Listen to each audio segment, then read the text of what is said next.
आप जानते हैं कि मैं क्या कर रहा हूं? मैं प्रतीक्षा कर रहा हूं कि कब इस वृक्ष पर फल लगेंगे और मैं उन मीठे फलों के रस को चख पाऊंगा।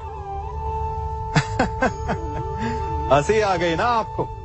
आप भी सोच रहे होंगे कि भला कौन सा मूर्ख बबूल के पेड़ को बोकर आम खाने की इच्छा रखता है। यदि कांटे बोए हैं तो फल नहीं, कांटे ही मिलेंगे।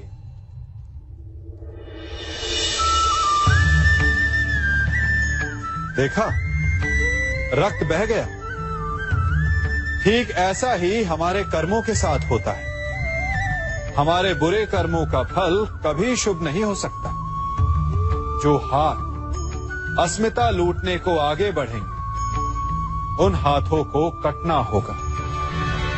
जो दृष्टि बुरी बनकर स्त्री पर पड़ेगी, उन्हें अनजान नहीं, रक्त के अश्रु भोगने होंगे।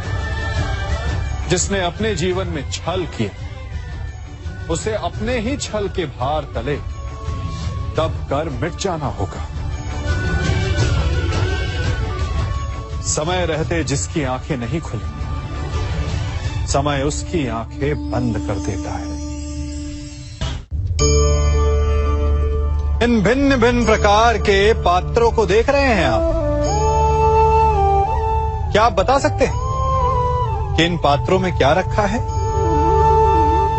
आपको लग रहा होगा कि इसमें भिन्न भिन्न प्रकार के द्रव्य है ना?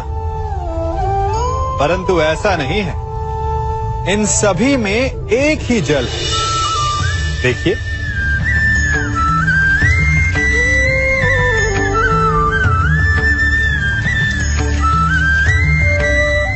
परंतु ये भिन्न भिन्न लगते हैं, क्योंकि जिसमें ये जल रखा है उसके रंग को परिभाषित करता है।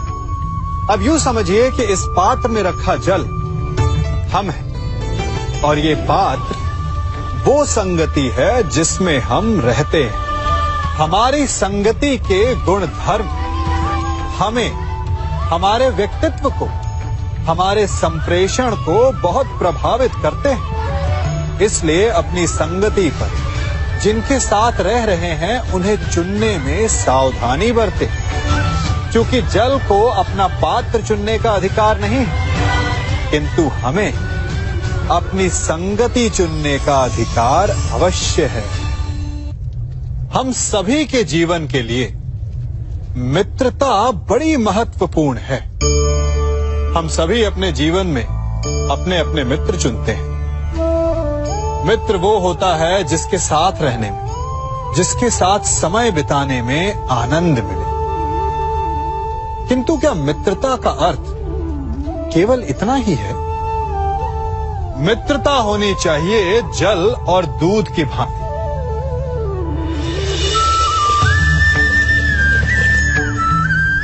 जो एक साथ सदा मिल जाते हैं, एक आकार हो जाते हैं। जब दूध उबलता है तो जल भाप बनकर उड़ता है ताकि दूध का अस्तित्व बना रहे। जब यह मिश्रण उफनता है तब दूध पात्र से पहले गिरता है ताकि वो जल को बचा सके। मित्रता भी इसी प्रकार होती है, किंतु यदि दूध में तनिक भी खटास आ जाए तो वो दूध को फाड़ देती है। ठीक इसी प्रकार यदि मित्रता में संदेह आ जाए तो वो मित्रता को समाप्त कर देता है। इसलिए मित्र बनाएं, किंतु झूठे संदेह से सावधान रहें। जब सागर का जल वाष्प बनकर उड़ता है तब वो हमें दिखाई नहीं देता। मेघ उस जल को अपने भीतर छिपा लेते हैं, लंबी यात्रा करते हैं, प्रयास करते हैं कि वो जल सदा उनके भीतर छिपा रहे। परंतु जब वायु का वेग उन्हें उड़ाकर किसी पर्वत से ले जाकर के टकरा देता है तब उन मेघों को बरसना ही पड़ता है, क्योंकि यही नियति है, यही प्रकृति है। क्योंकि जल को सागर में जाकर मिलना ही है।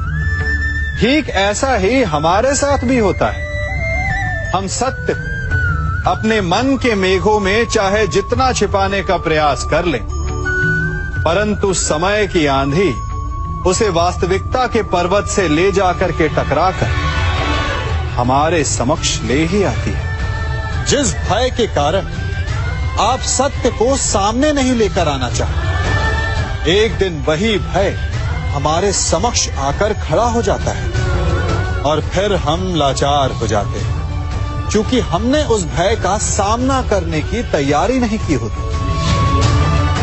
इसलिए सत्य से भागे नहीं, उसे छिपाए भी नहीं, उसे स्वीकार करें। भविष्य की बड़ी विपत्ति से बच जाएंगे। वृक्ष से टूटकर गिरे पत्ते को तो आप सभी ने देखा होगा। वो कुछ ही देर में मुरझा जाता है, पीला पड़ जाता है, सूख जाता है। वायु का वेग उसे उड़ाकर कहीं और ले जाता है, पैरों तले पिसता है, वर्षा के जल में गलता है। तो क्या यही अंत है? नहीं। इसके पश्चात क्या होता है वो विचारणीय है।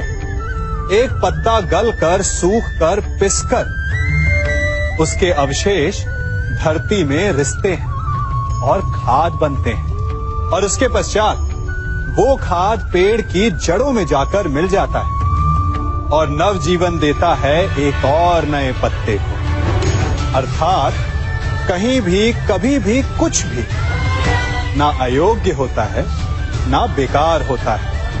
इसलिए कुछ नष्ट हो जाने की चिंता करे बिना उसे आप समाज के हित में लगा दीजिए।